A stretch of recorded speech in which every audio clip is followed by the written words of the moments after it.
Today is November 25th, 2017, and this is the Duel Assessment, your podcast for Yu-Gi-Oh! Duel Links. My name is GreenRanger.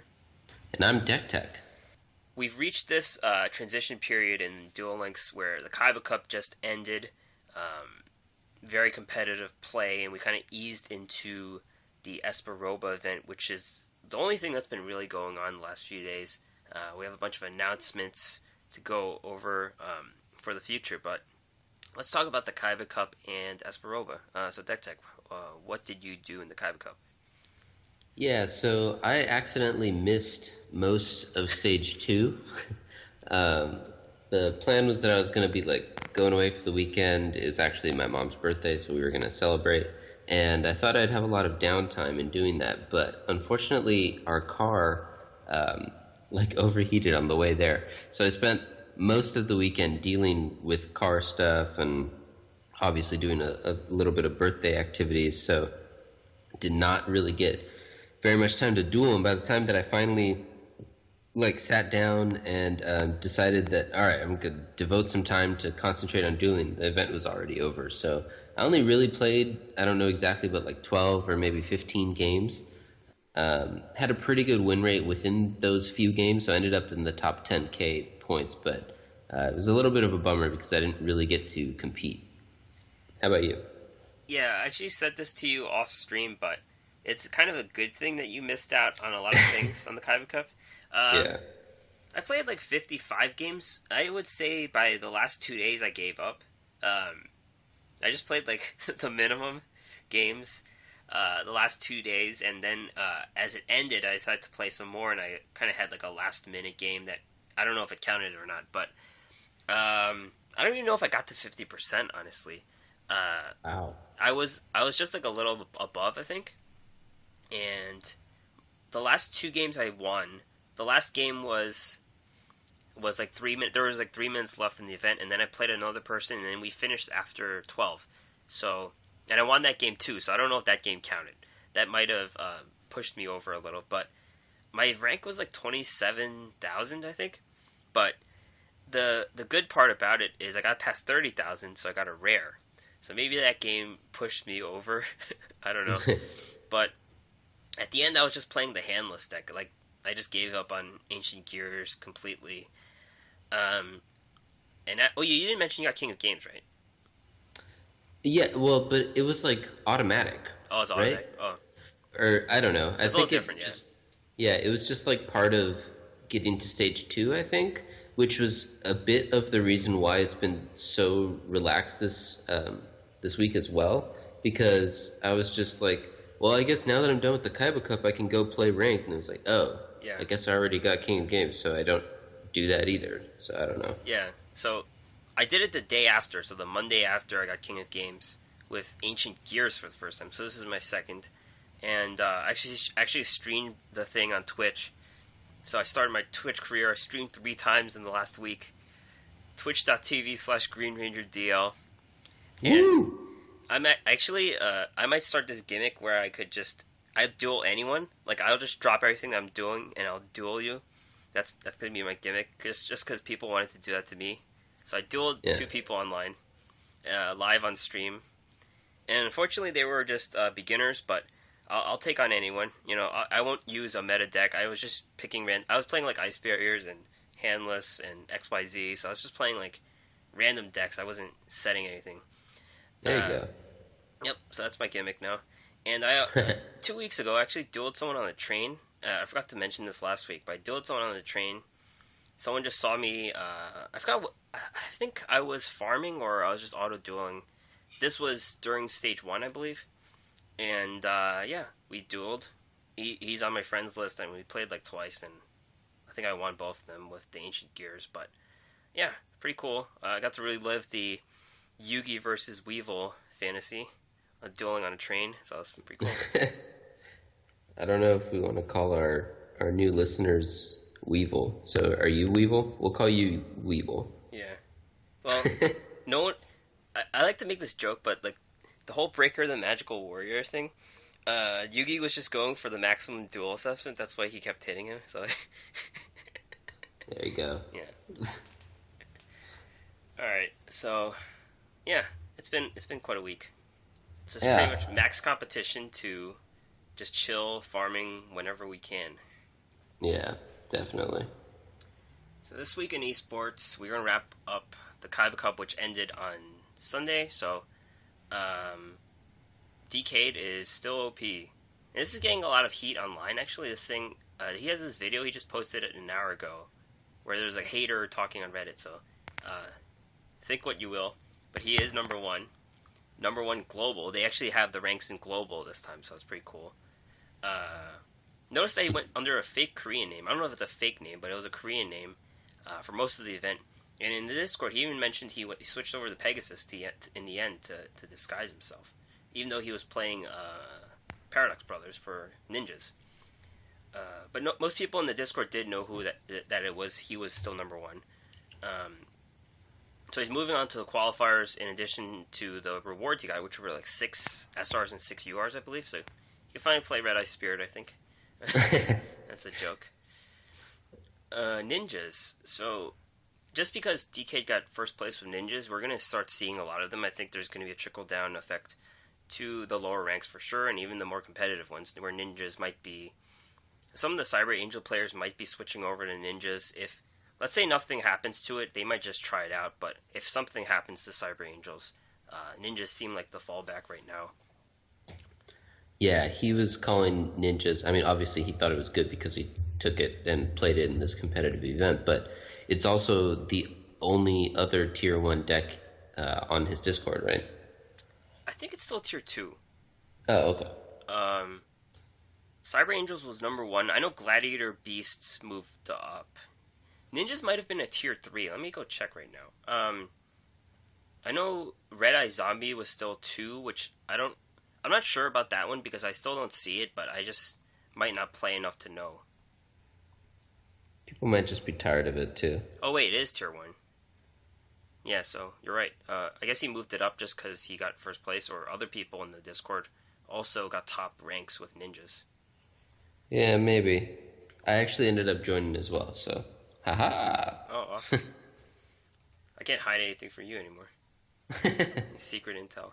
But, yeah, ninjas are definitely hard to play. They're harder to play than Cyber Angels, I think, right now. But he does have a guide for you. So we have a link for that guide. Just how you counter certain decks and how you play around certain situations. So it's very detailed. And it's also dependent on buying the Electric Overload box 2 or 3 times. So... You need the Ninjutsu Art of Transformation, which is a UR. Yeah, I was telling you before we started recording that I have a lot of gems saved up now. Like, I'm at the max, and then I have a couple pages worth of just random ones filled in. So I'm thinking about trying to buy it and trying out ninjas, but it's that upfront cost of buying the box through 2, maybe 3 times is just... really daunting. So it's because buying a 200 packs, obviously I wouldn't have to buy every single pack most likely. It's like you'll get it in like 100 packs, like on average. Yeah, but it's like still buying 300 packs is more than this amount of gems can buy me. So I'm a little concerned about it. You don't want to buy it through once and then be like, okay, cool. That's all I get. So I've wasted all my gems, and I have you could play nothing. You could play Ice Barriers then. Yeah, I guess so. So there's that. Yeah, and you could assume that people who are 3-star demotions and Paradox Brothers are playing ninjas. You can probably make that read when you're playing PvP, I think. Yeah, I think it's probably, certainly after this event, it's going to be the most common 3-star demotion deck. So that's a good call. And so we have the link for you there if you want to check that out. Cheating. Anyone who played Stage 2 with some volume probably was a victim of cheating. They're kind of following the Yu-Gi-Oh way of cheating. That's kind of funny, but there's 2 ways that I saw it myself, and other people reported the same thing. So it was an auto loss disconnect, so you don't even get to the versus screen, and you get to the minus DP screen and you lose. So that one sucks. And then the time limit win is something that happens during the duel. This is like the time limit loss you commonly see sometimes where You don't take up all your time. It's your turn, and you automatically get the time limit loss. So, and it's not like the regular disconnections where you sometimes get the win. You get the benefit of the doubt. That just happens when you disconnect. So, I didn't get any free wins from the Kaiba Cup. Yeah, I don't think anyone. I don't know how DP was calculated, but I lost DP every time I lost. So I lost like 5,000 DP just from this. That's a bummer. People lost tens of thousands though on Reddit, so those people were really pissed off, and people were saying they were going to quit the game if this doesn't get fixed. A lot of negative reaction. It kind of marred the PC release of this game, because you would think if you're on a connection, you're wired, you're not going to disconnect, but obviously this exploit gets around that. Mm-hmm. Yep. So we don't know how they're going to address this. I don't know. There doesn't seem to be an easy way. It's not like APKs where they kind of tracked it. It's just people switching off the network and messing with their internet to do it, I think. Yeah, it's weird that it's such a prevalent problem in this game, because obviously the other games we play, Hearthstone's the major one for us too, but a lot of games have these online issues or play through online connections and don't have these issues, I should say. So I don't really know why Duel Links is different from, say, Hearthstone, which obviously is very similar as another digital card game and that you play through the internet, and it doesn't really seem to have these same issues. I know Hearthstone has like a window, right? Like you could come back within one turn if you're roping and you come back. It's like 2 turns minimum, right? I think something like that. It just gives you a little while to come back. Yeah. Which Duel Links gives you like some window. It gives you 2 minutes to take your turn, but much less than that to come back and count as it's really continuing the game. Yeah, it's hard because there's that time where I disconnected for 5 minutes. I still got back in my game, so it's really there's no like guideline to how you could come back. Sometimes you just can't even get back at all. So we don't know how this is going to get fixed.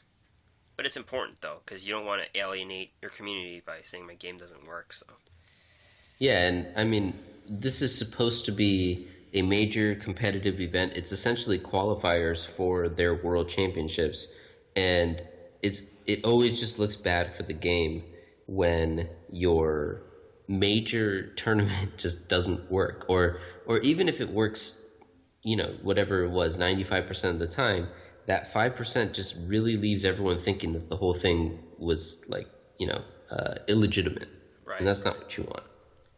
Right. So we'll see.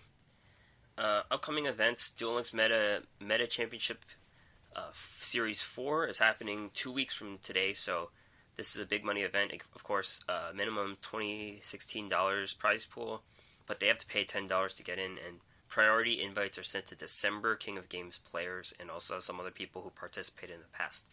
So check that out. Duel Links Pro 10, Duel Links Pro 11 is happening 13 minutes from right now, so it's going to come out. It's going to start after we finish this podcast. It kind of follows the rule that they've been doing of the double archetypes banned. So, you can't run 2 Cyber Angels decks, for example. 2 decks, 2 characters, best of 3. Espa Roba cards are legal, and the card Pulse Mines comes into play if people are playing Ancient Gears. So we'll see about that. The sign-up closed within 10 minutes of the announcement, so people were, dying to get in. This was a free tournament, so Cosmic Flare, a guy who we chat on Reddit with, is one of the casters with Taha, and I forget who the third guy is, but they're casting the tournament. So, and it's important. It's the first tournament after the Kaiba Cup, so we can kind of see the new meta. I expect fewer Cyber Angels in the Kaiba Cup meta, but it might just be similar. Yeah, well, like you said, there's probably going to be a lot more ninjas than before, since it was kind of like the breakout deck that TK'd used, and all these people are people who would pay attention to that type of thing. And since you have to bring 2 decks, it's probably going to be mostly bringing at least one, or well, probably most people are going to bring 1 Cyber Angels. Right. And then the other deck is kind of the toss-up that I think is going to be a lot of ninjas, some red eyes, I don't know, maybe a few other meta Gladiator decks. Beast. Yeah, Probably. maybe some Glad Beasts. I'm trying to think if there's like a deck that Cyber Angel struggles with, and then a deck that can counter that deck, because that would be like, I guess maybe the correct lineup. I guess it's ninjas, but it's like if you queue it, like, which one do you queue first, or Yeah. But you still have to win with both decks, though. So I guess, yeah. The Duel Links subreddit player and mentor tournament is happening tomorrow, and this one's kind of an interesting one where they pair a coach who is a King of Games player and a newbie, a person who just installed the game within the last 30 days, and they kind of work together. But the newbie's the one who's playing against another person. It's timed 35 minutes per round, but there's no deck building restrictions. Yeah, this one's interesting. I always like kind of a twist on the traditional formats, and it's nice to try to grow the community, but this doesn't seem that fun to me if I'm the King of Games player, because I don't know. It's like watching an auto duel, right? Yeah, except the auto duel's doing it all wrong. But, well, no, I guess that is like the auto duel. Sort of. Yeah. Better than an auto duel. Yeah, hopefully. But I don't know. I guess some people really enjoy coaching. I hear it all the time on my podcasts that I listen to. Some of them offer coaching and stuff, and so that's fun. But it's, I guess I don't know if I would be into it. Yeah, and it's kind of weird because Yu-Gi-Oh is a really global game, and they'll have to speak the same language.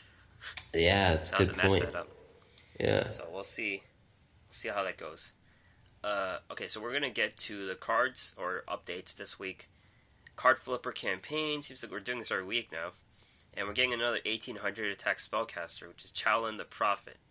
1800 attack, 200 defense, fire spellcaster. Once per turn, you can declare either spell or trap. Target one set card in your opponent's spell and trap zone and look at it, and if it's the declared card type, it can't be activated this turn. So it's like a very budget Sergeant Electro, I think. Yeah, I agree that it's definitely not as good as the OG Sergeant Electro, but it can play a similar role. The 1800 attack is a little better, I guess, than the 16, I guess. Right, yeah, it's got a little more beef to it.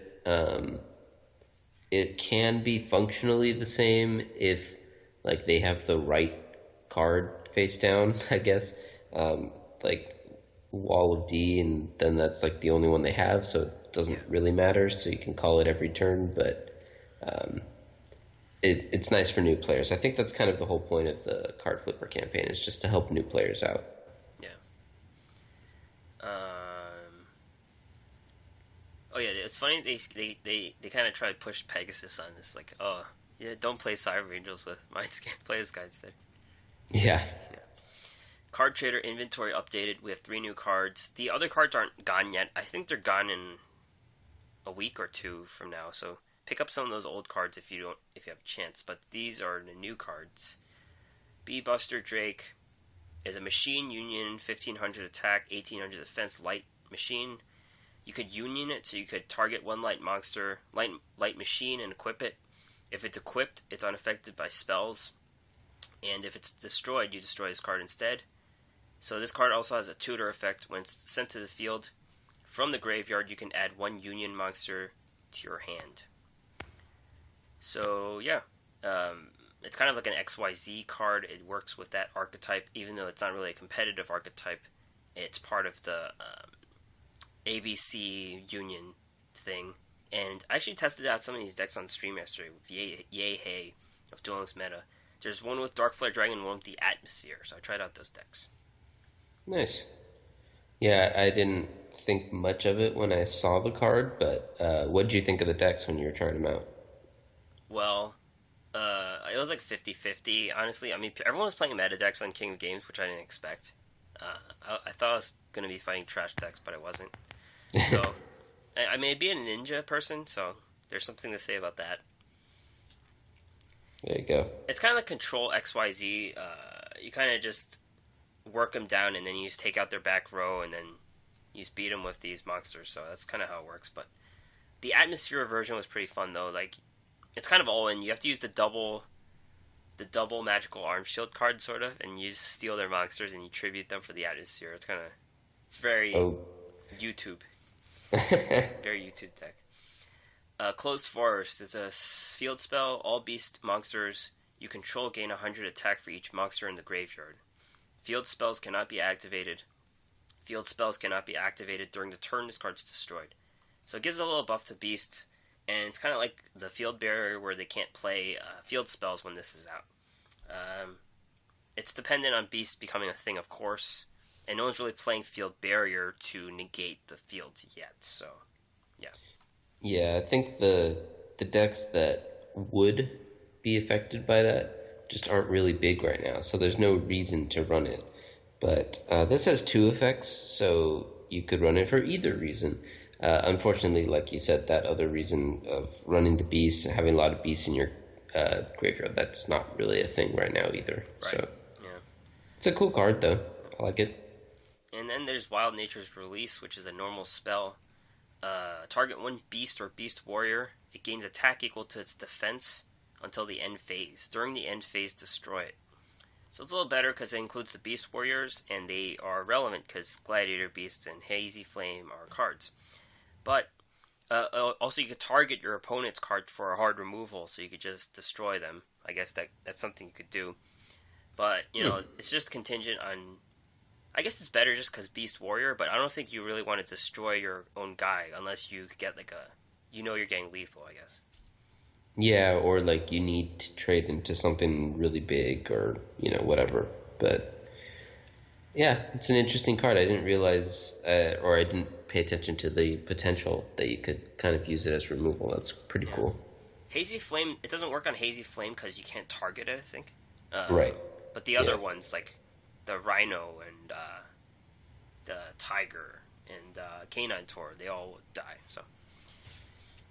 Cool.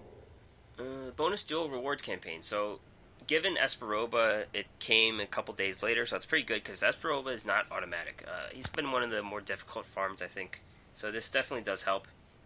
And my own farming deck maxed out at 7,900, I think, when I didn't lose any life points. So this definitely got me 8,900, so it's pretty cool that it came.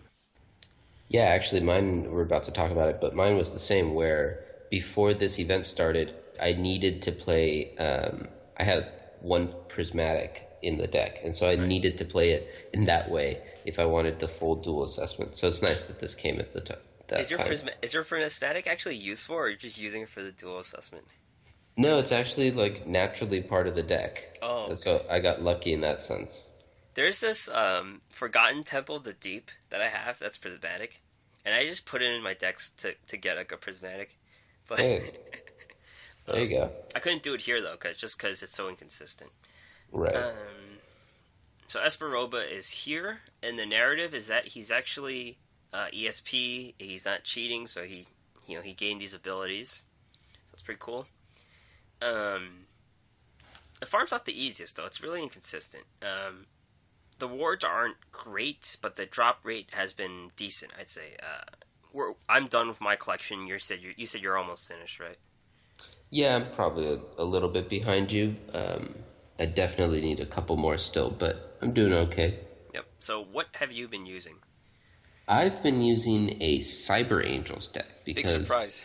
Yeah, because I didn't get to play Stage 2, so I needed more Cyber Angels in my life. It's actually... So our Twitter friend, I'm not sure how you pronounce it, but Miltum, maybe? He pointed out that this deck, I think, was created by Guns Blazing.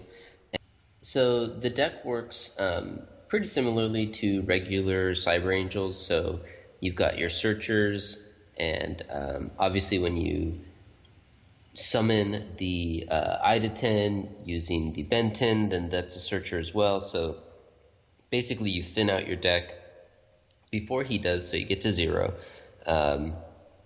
And then you just finish it with the Vassal Union Attack finisher using a couple Union Attacks. So you just need to get out 2 Takinis. If you buff them with Ida-10, then they're too big. He doesn't try to use the whatever the buff is called on one of his guys to get over them. So it's pretty. Once you get out your first Dakini, you usually won, especially if you have it with a Machine Angel Ritual backup, because the only thing he can do once you get to that point to mess you up is his one tribute to the Doomed. So it kind of matches up nicely with that. It has a little bit of brick potential, but because you have those extra cards that don't really do anything to help you out, except that they're your finisher, but you can mitigate that a little bit because you can use Restart or Balance or something like that. So it's been working pretty well for me. Yep. I've been using Dark Paladin, which is almost an identical deck I used to farm Alexis. And this one works with any skill. It could be skillless, but things like Balance and Restart help a lot more. It's dependent on getting Polymerization, a Fusion, and an Infusion material within the first or second turn. So there's like a lot of tutors, like the Emblem of Dragon Destroyer for Buster Blader. There's Fusion Sage for Polymerization. There's 2 Fusion materials. So you just get your Dark Paladin out, and then you just negate the spells that he uses. That's basically how it works.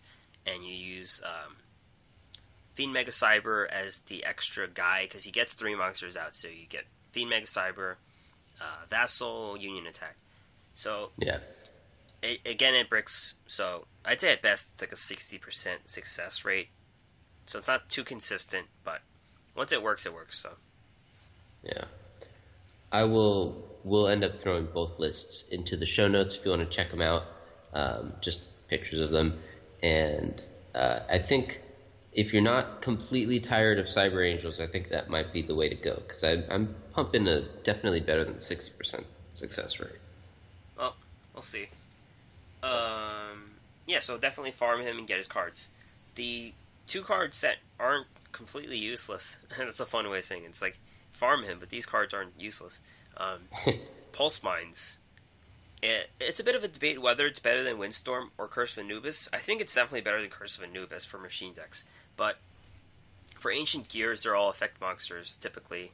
So, It just depends if you have a machine out. That's the contingency. If you don't, you're probably getting hit in the face by 3 guys the next turn anyways. So, Pulse Mines, I would say, is a little better than Windstorm, just because the meta is dependent on special summons right now. For those who don't know, Pulse Mines makes it so any monster your opponent pumps out that turn would be switched into defense mode later on that turn. So any ninjas or Cyber Angels that come out will automatically switch to defense mode. Yeah, and it's also nice because you can use it during the attack phase and it's not played around by traps. So like the Red Eyes, usually what I would do back when I was playing that deck is you would attack with 1 and see, what traps or whatever they have set. And then if you have a clear shot, then you would use the trap to summon your other one and attack with that one as well, all during the battle phase. So this way you can still get them all with 1 card. Yeah. I think Pulse Mines is going to become a staple in Ancient Gears. People typically ran extra Wall of D or Mirror Walls. I think it's going to cut into that slot. Armored Axon Kicker. It's kind of funny they mentioned this as like Espa Roba's ace monster, and everyone was really upset about Jinzo. I wasn't one of those people, but I guess it's a very iconic card that they weren't getting, so that's why people were upset. But we're getting Armored Axon Kicker. It's a 2200 attack psychic, and its ability is if you control another face-up psychic, you can normal summon him without tributing. So he's kind of like the Fiend Mega Cyber. You get a 2200 guy out. Except it's not a special summon. Whenever he destroys an opponent's monster by battle, you take damage equal to the half of that destroyed monster's attack. So you're taking like 900, 1,000 most of the time, I'd say. Then you can special summon 1 monster from your graveyard with attack less than or equal to the damage you took. So you're trying to think about a psychic monster with like 1,000 attack. There are not that many of them. Yeah. So I could see some potential of beatdown because he just comes out and then you could use beatdown. You're taking a bit more damage. You're probably taking like 1250 1200 damage. And the question is if you're taking too much damage to use Psychokinesis, and would you run Psychics without Psychokinesis? So it's kind of difficult there. Yeah, we were talking about it before, and I just don't think it's worth it to not run Psychokinesis. Obviously, if this were a special summon, then you would just play a Psychic and then play this and be just gravy. But since it's not, you need to kind of have that setup as well. So I'm not sold on this, but you run a lot more Psychics. You've played a lot more Psychics than I have. So what are your thoughts on it? So I'm just judging from people online, and people online are pumping out decks with this guy without Psychokinesis. I just don't know.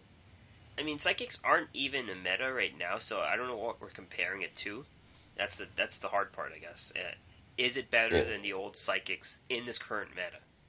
I'd say no, just because there's no Psychokinesis, but we'll see. It's possible it's not even used with No Mortal Can Resist, and there's debate whether... Because there was a tournament deck with a Bandit Psychic, right? I remember. Mm-hmm. Yeah, I remember that too. I'm kind of just stuck to that No Mortal Can Resist shell that I don't really know how these other skills work with Psychics. So. Yeah. It's a little bit different now because there are fewer Machine Angel rituals, so you don't need to worry as much about your Psychokinesis missing. So I think that might be it. But there's also a little bit less red eyes, so you don't need the No Mortal Can Resist. I don't know. It's good against Cyber Angels with the Machine Angel ritual, right? Because it turns to skeletons. Then you can't use it the skeletons for the summon, the ritual summon. Yeah, that's true. That's a good point. So there might be something here. Yeah. We'll see. For the rest of this episode, we're going to talk about upcoming events and possible leaks and predictions. Starting on Wednesday, the DE Tower is coming back, but this time it's the Water Dimension. So the Water Dimension Tower, people typically don't really like this event, and I didn't really like it myself, but I think I did it all in one day, so I did enjoy it to some extent. Clues from the data mine point us to some of these water monsters. So there's this archetype called the Gishki. Are you familiar with these cards? No, these ones weren't around, or maybe they were, but they weren't seen played, at least when I played. So these are water spellcasters, and Gishki Aerial is a card that flips. When you flip it, you can add one Gishki monster from your deck to your hand. So that's what it does. And it's not a spirit. The other two are spirits, which would kind of limit how they're played.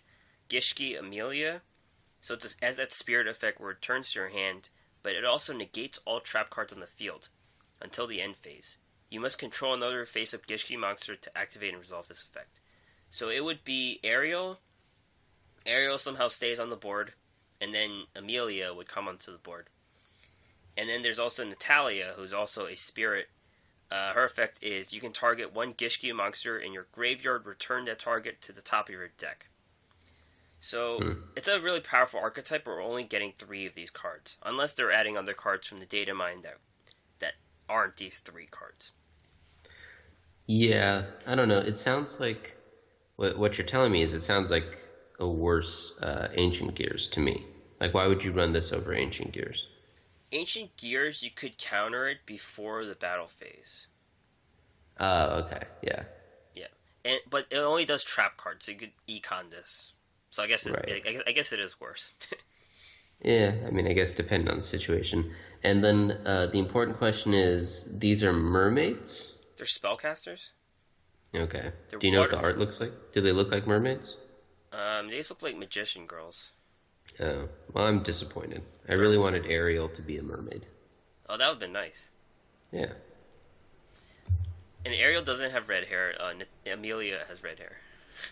Well, sounds like we've been skamazed. Yep.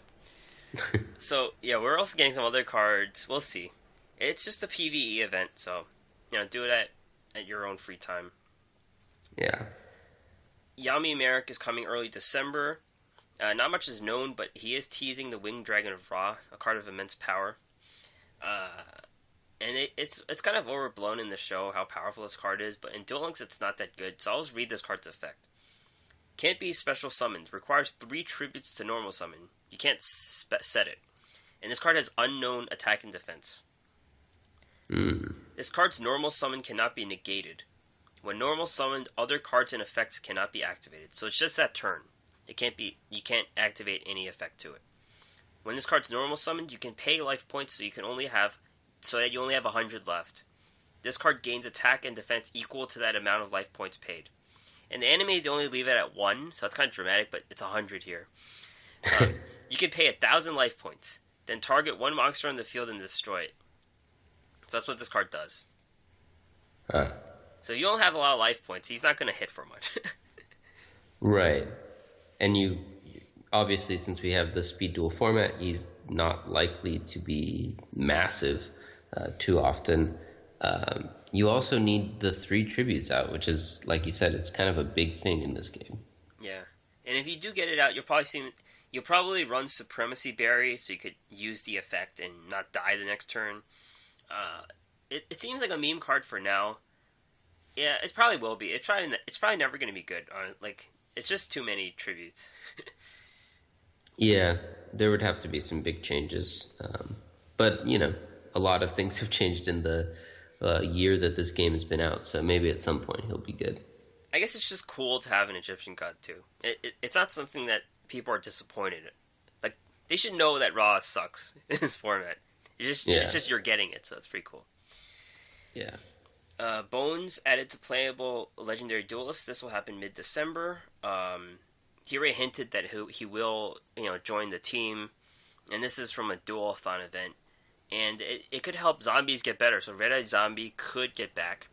And it's been data mined he comes with the Zombie World skill. So he starts off with a field spell that changes all monsters on the field and graveyard into zombies, and no one can summon monsters except for zombies. So the problem is tribute summon, right? Right. I mean, like we were just talking about, we don't really do tribute summons in this game. We never really have. Like, there have been just ancient small cures. moments. Yeah, that's it. No. Yeah. So, since there's so few tribute summons in this speed duel format, it seems like that negate effect could be super powerful, but is definitely not going to have a huge impact on the game as it is now. Yep. And we don't know what cards he's giving out or what. I mean, he has other skills we data mined, but this is the one that I remember being the good skill, so we'll see. Yeah.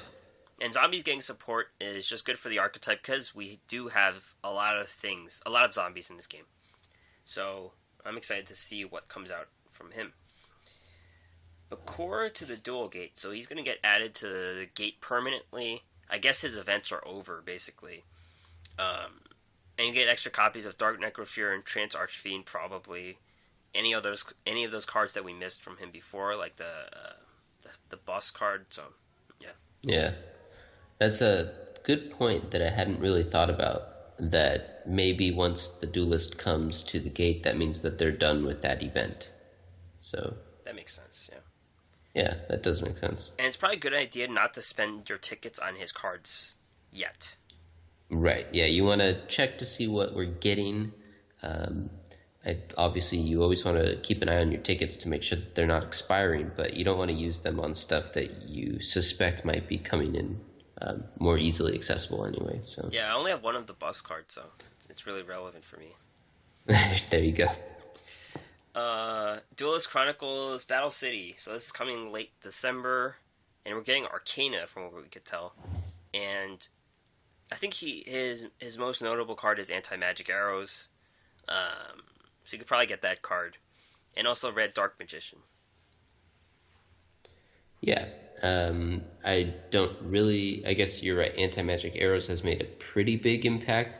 Not so much in PvP, although it did have like a week in which it was making a big impact in PvP, and every once in a while it still, owns me in whatever Kaiba Cup or ranked we're doing, but for the most part it's not seeing a ton of play. And usually, people seem to already have it, but it's nice, it's always nice to get more bites at the apple and make sure that you get the cards you want in case you want to add it. I've seen it in Red Eyes a bit. Yeah. And I forgot to mention this, but there's a skill he has that's been data mined where you start out with a Dark Magician in your hand. and this would have made the Dark Paladin farm a lot more consistent. Oh, yeah. So maybe that's a farming thing in the future. Because Dark Paladin you could use for multiple people. Right. Yep. Early January, we think Zane Truesdale is coming to GX. We don't really know, but everyone who data mines things thinks it's Zane. And Zane plays Cyber Dragons. And this is it's a powerful archetype, right? I don't know what they do. I've heard, I don't really know either, because I didn't play with it a ton, but I have heard that the people, or I actually didn't play with it at all, but I do hear that the people who did play with it think it's super strong. They get summoned for free and stuff. Yeah, Cyber Dragon is a 2100 that's special summoned for free as long as your opponent has a monster, and you don't. Right. So that's all the time. That's all the time. Yeah, that's just gravy. So I could definitely see there being some really powerful effects there. Yeah, and the thing about GX characters is they take multiple identities. So I don't know what Zane we're getting. If like there could be like another guy who's possessed and he's playing some other deck. I don't know. So, yeah. If you get the Cyber Dragons, though, I'm seeing Beatdown just being super good. Oh yeah, they are 5 stars. Yeah. So more Kaiba. You just can't get enough of him. Yeah. Other updates in January include a tag duel event. That's pretty cool, a tag duel event. You can finally play tag duels for the first time in your life. Yeah, I'm not really all that excited about it, but I've never experienced it, so maybe I'm wrong. Maybe I should be excited about it. Deck editor upgrades. That's great, because it's not that good right now. It's pretty bad. Yeah, I could use an update. And a better way to switch worlds. I don't know if the way right now is... I'd say it's okay. Like, once you know where it is, you do it. I guess it's going to be an automatic button now. Like, you just don't have to hit 2 buttons instead of 1, probably. Yeah, I guess so. That one, like you said, it doesn't seem like it's a big problem to me. But maybe this is another one of those like new player accessibility things where they just don't want people to be confused if you haven't been doing it for a while. Yep. All right. We disconnected 3 times. Do you have anything to add? Hi everyone, GreenRanger here. We disconnected a 4th time actually. So I'm gonna end this show right here. Shout out to everyone who watched me stream on Twitch. It's a good thing I didn't stream to no one, as my initial fear was. So thank you to Anti-Lubiant for the duels, and also Otaku. Thank you guys for the duels. You can find this podcast on the App Store, Google Play, Stitcher, and others. Check out the podcast and more at the website duelassessment.wordpress.com. We have a YouTube channel if you want to check that out and listen to us there. We have a Patreon account if you like what we're doing. You want to help support us, buy packs and stuff like that. It's patreon.com/duel_assessment. We'll really appreciate it. Send us an email with any questions at theduelassessment@gmail.com. Find us on Twitter as well. Duel_assessment, me at GreenRanger HS, and DeckTech at HS DeckTech. All right, have a good week, everyone.